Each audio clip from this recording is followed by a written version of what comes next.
दोस्तों, brilliance classes में आपका स्वागत है। आज तक मैंने जितनी भी वीडियो बनाई हैं, आशा करता हूं कि आपको समझ में आएंगी। अगर जो चीज़ समझ में नहीं आ रही है तो उस पर आप कमेंट कर सकते हैं, लाइक कर सकते हैं, और आपके लाइक कमेंट, एक एक लाइक और एक एक कमेंट मेरे लिए बहुत मायने रखेगा। तो मैं यही चाहूँगा कि आप मेरे हर वीडियो पर अपने लाइक दें, कमेंट करें और मुझे इसी तरह से प्रोत्साहित करें। अगर आपने सब्सक्राइब नहीं किया है तो सब्सक्राइब करें और बेल आइकन दबाना ना भूलें। चलिए हम आज साइंस स्टार्ट करते हैं। साइंस में हम लोग परावर्तन और अपवर्तन यानी रिफ्लेक्शन और रिफ्रैक्शन में बात करते हैं। न्यूमेरिकल शुरू करते हैं क्योंकि हमने कई चीजें आपको बता ही दी थी। अब जैसे मान लीजिए लिखा हुआ है कि एक समतल दर्पण के सामने 10 सेंटीमीटर दूरी पर एक 5 सेंटीमीटर लंबी वस्तु रखी गई है। दर्पण द्वारा बने वस्तु के प्रतिबिंब की लंबाई बताइए। वैसे भी आपको बता दें, जो प्रतिबिंब बनेगा अगर डबल दूरी पर जितनी लंबाई है प्रतिबिंब की, अगर उससे डबल दूरी पर रखी है तो प्रतिबिंब की लंबाई भी सेम होगी। और यहां पर आपको बात करते हैं जो क्वेश्चन आने की संभावना हो सकती है। एक व्यक्ति समतल दर्पण के सामने खड़ा है। यदि व्यक्ति का प्रतिबिंब 50 सेंटीमीटर दूरी पर बनता है तो व्यक्ति की समतल दर्पण से दूरी बताइए क्या होगी। देखिए, जितने डिस्टेंस पे अगर प्रतिबिंब बन रहा है तो उसकी जो वास्तविक दूरी है उसकी आधी होगी। यानी अगर 50 सेंटीमीटर की दूरी पर कोई प्रतिबिंब बन रहा है तो वो मात्र 25 सेंटीमीटर की दूरी पर ही वस्तु होगी। एक बात। अब बात आती है कि 40 सेंटीमीटर वक्रता त्रिज्या है किसी दर्पण की तो अवतल दर्पण की, तो यहां पर जैसे अवतल दर्पण की वक्रता त्रिज्या 40 सेंटीमीटर है तो यहां लिखेंगे, क्वेश्चन है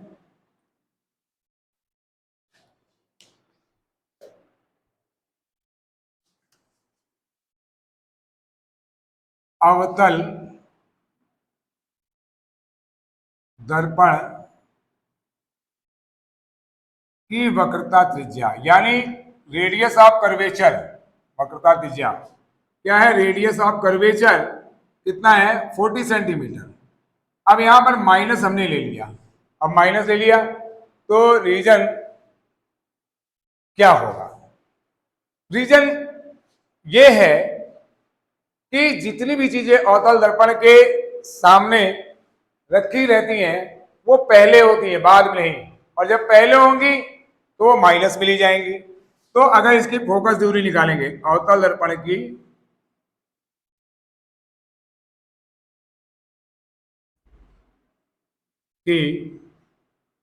फोकस दूरी एफ जो होती है वो होती है r/2। तो क्या हो जाएगा? -40/2 यानी -40/2 यानी -20 सेंटीमीटर। लेकिन अगर हम ऐसे लिखेंगे तो आप ये भी लिख सकते हैं, आप F = 20 सेंटीमीटर भी आप लिख सकते हैं। तो इससे क्या बताया कि वक्रता त्रिज्या फोकस दूरी के दूने के बराबर होती है। फोकस दूरी के दूने के बराबर होती है। और यह लिख सकते हैं कि किसी दर्पण की फोकस दूरी या किसी लेंस की फोकस दूरी उसकी वक्रता त्रिज्या के आधी होती है, यानी F = r/2 होता है। ठीक। अब बात आती है कि अगर मान लीजिए फोकस दूरी देखिए 15 सेंटीमीटर उत्तल दर्पण की। क्वेश्चन क्या है?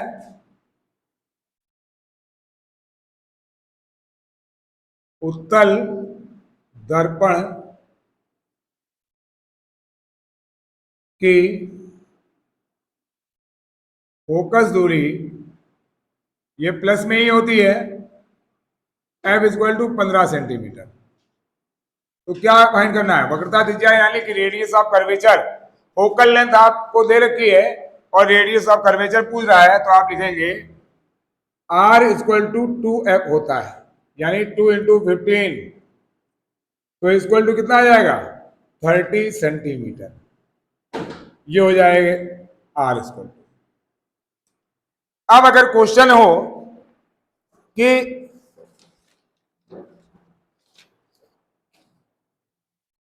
मान लीजिए कोई क्वेश्चन आता है कि एक अवतल दर्पण की फोकस दूरी 20 सेंटीमीटर है, यानी सबसे पहले आप लिखेंगे, अगर जैसे लिख रखा है अवतल दर्पण की फोकस दूरी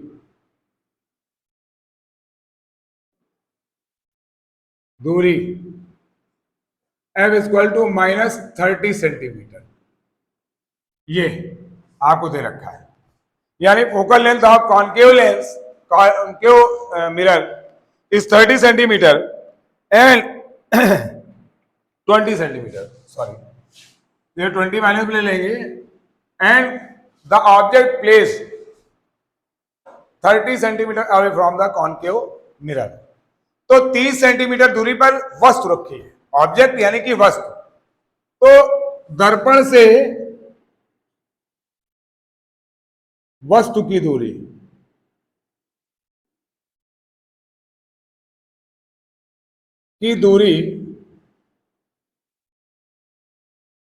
u इक्वल टू -30 सेंटीमीटर। अब क्या बात आती है, अगर ये -30 सेंटीमीटर है तो हमारा क्या है, आपको प्राप्त करना है कि प्रतिबिंब की दूरी क्या होगी। अब ये चीज हो गई, तो प्रतिबिंब की दूरी कैसे निकालेंगे, तो हम क्या लिखेंगे, हमें फाइंड क्या करना है, दर्पण से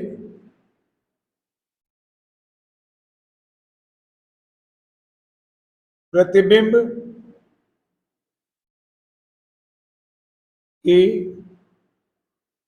दूरी, आपको क्या फाइंड करना है, वी फाइंड करना है। अब वी फाइंड करने के लिए आप क्या करेंगे, तो सबसे पहले आप लिखेंगे अवतल दर्पण की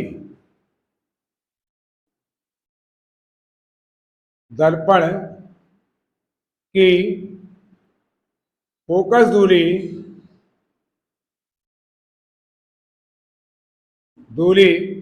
1/f equal to 1/v plus 1/u। हमें फाइंड क्या करना है, वी फाइंड करना है।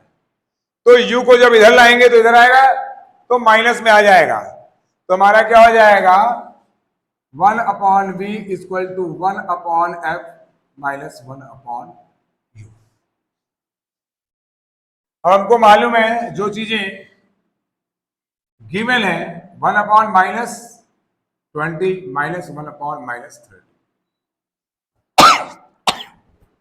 अब इसको देखें तो -1 या आगे इधर ही चलें तो इक्वल टू -1/20 और माइनस माइनस प्लस 1/30। एलसीएम ले लें, देखिए 32 या 60 एंड 23 या 60, तो 60 इसका एलसीएम हो जाएगा। एलसीएम या एलसीएफ बोलते हैं, जिसको बोलते हैं लोएस्ट कॉमन फैक्टर, और हिंदी में बोलते हैं लघुत्तम समापवर्ती। अब यहां पर बात करते हैं तो ये 60 हो गया, 23 जा 60, 3 1 जा 3, 32 जा 60, 2 1 जा 2।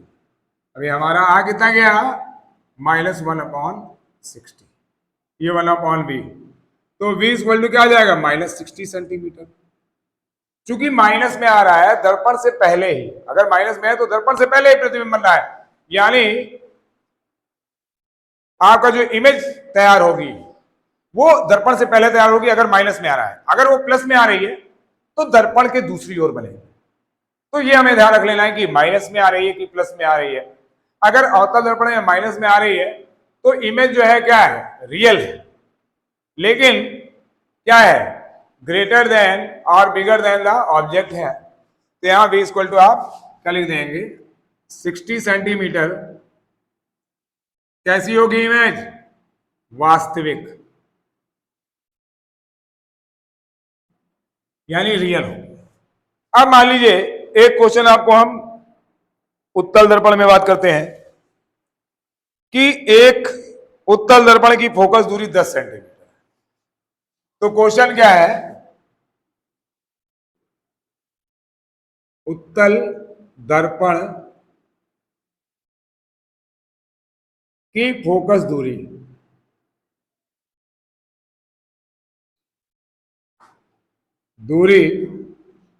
F equal to 10 centimetre.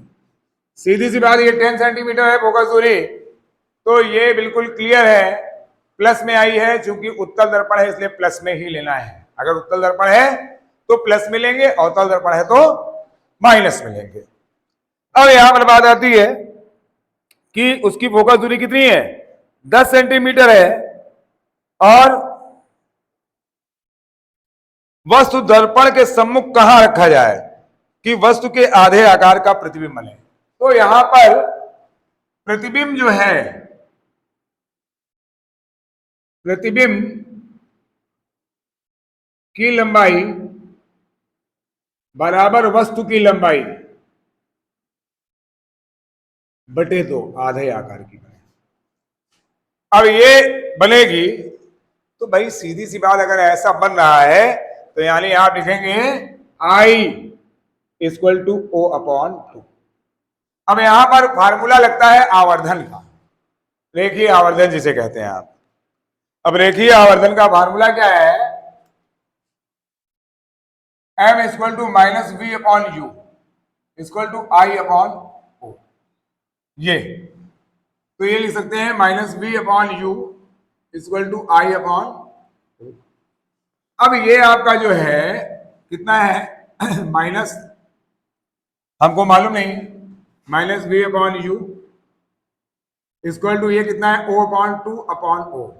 O cancel हो गया, तो ये क्या आएगा minus V upon U equal to 2, तो हमारा क्या आ जाएगा, यानी V equal to minus 2, equal to minus 2।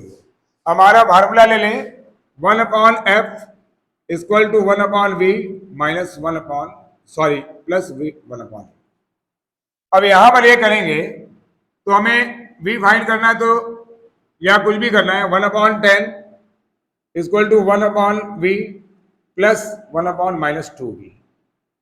तो देखिए ये क्या है, इस तरह से हम क्या कर लेते हैं, तो इसको लिख सकते हैं 1 upon V minus 1 upon 2V। LCM इसका 2V आ जाएगा, ये 2 माइनस 1, तो इक्वल टू क्या आ जाएगा 1 अपॉन 2V, और ये 1 अपॉन 10। तो यहां पर ये आपका 1 upon 10 equal to 1 upon 2V, तो 2 5 जा 10, तो V इक्वल टू 5 सेंटीमीटर, और U इक्वल टू क्या हो जाएगा minus 2V, means minus 2 into 5, तो वस्तु भी 10 सेंटीमीटर होगी, यानी U इक्वल टू आप 10 सेंटीमीटर ले लेंगे, क्योंकि U माइनस में आने का मीन्स क्या है, माइनस में आने का मीन्स है कि पहले रखी है। जितनी भी चीजें माइनस में होती हैं, तो जितनी भी चीजें दर्पण से पहले रखी होंगी वो हमेशा माइनस में ली जाएंगी, लेकिन दर्पण के बाद जब ली जाएंगी तो क्या होंगी, प्लस है। जैसे मैं कह रहा हूं आपसे, अब यहां पर अगर मैं ऐसे चलता हूं, ऐसे 1 2 3 4 5, तो ये क्या आगे फॉरवर्ड हो रहे हैं, और जब फॉरवर्ड हो रहे हैं तो क्या है, पॉजिटिव प्लस। लेकिन हम दर्पण से बैक आ रहे हैं, तो दर्पण से बैक तो आ रहे हैं ना, पीछे हो रहे हैं, यानी माइनस हो रहा है। तो दर्पण से, इसीलिए दर्पण से पहले जितनी भी वस्तुएं हैं, जितनी भी चीजें, आपका इमेज है, फोकल लेंथ है, आपका ऑब्जेक्ट कहां पर है, ये सारी चीजें माइनस में। लेकिन आफ्टर यानी बिफोर इतना, और दर्पण के दूसरी ओर जब करेंगे तो वहां क्या हो जाएगा कि हमारा ऑब्जेक्ट तो पहले ही रहता है हमेशा, तो माइनस में लिया जाता है, लेकिन फोकल लेंथ और अगर इमेज दर्पण के दूसरी ओर है तो वो प्लस में ली जाएगी। तो ये चीज आप लोग ख्याल रखिएगा। मेरे ख्याल से ये इतने क्वेश्चन मैंने समझाए हैं, आपको क्लियर भी होंगे, क्योंकि एक एक पॉइंट मैंने बिल्कुल क्लियरली समझाया है। और जैसे एक बात समझ लीजिए, एक क्वेश्चन और बता दे रहा हूं, वर्बली बता रहा हूं, आता है, होता क्या है कि अगर कभी पूछा जाए आपसे कि एक व्यक्ति की लंबाई 6 सेंटीमीटर है, 6 फीट है, मान लीजिए 6 फीट है किसी की लंबाई, length of person is 6 feet, तो रिक्वायरमेंट क्या होगी मिरर की, कितने फीट का रिक्वायरमेंट होगी, कितने फीट का वो मिरर होना चाहिए कि उस आदमी का पूरा पूरा यानी उस पर्सन की इमेज कंप्लीटली उसमें आए, तो सीधी सी बात उसका हाफ कर देंगे। यानी 3 फीट की उसकी लंबाई दर्पण की होनी चाहिए।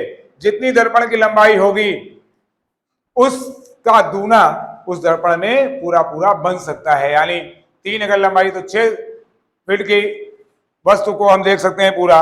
और अगर मान लीजिए कोई 6 मीटर की लंबी वस्तु है तो उसका पूरा प्रतिबिंब देखने के लिए हमको 3 मीटर लंबा दर्पण चाहिए। तो आज के लिए मेरे ख्याल से इतना काफी है। बाकी आपको बता दें, इससे रिलेटेड कुछ क्वेश्चन मैंने अभी बैक साइड एपिसोड में बताए थे, और आपको ध्यान होगा कि जैसे मैंने बताया था रिफ्रैक्टिव इंडेक्स का कि किस तरह से क्या होता है और क्या निकालना होता है, तो समझ में आए होंगे मुझे लगता है। और आशा है कि आप लोग आगे भी इसी मुझसे जुड़े रहेंगे।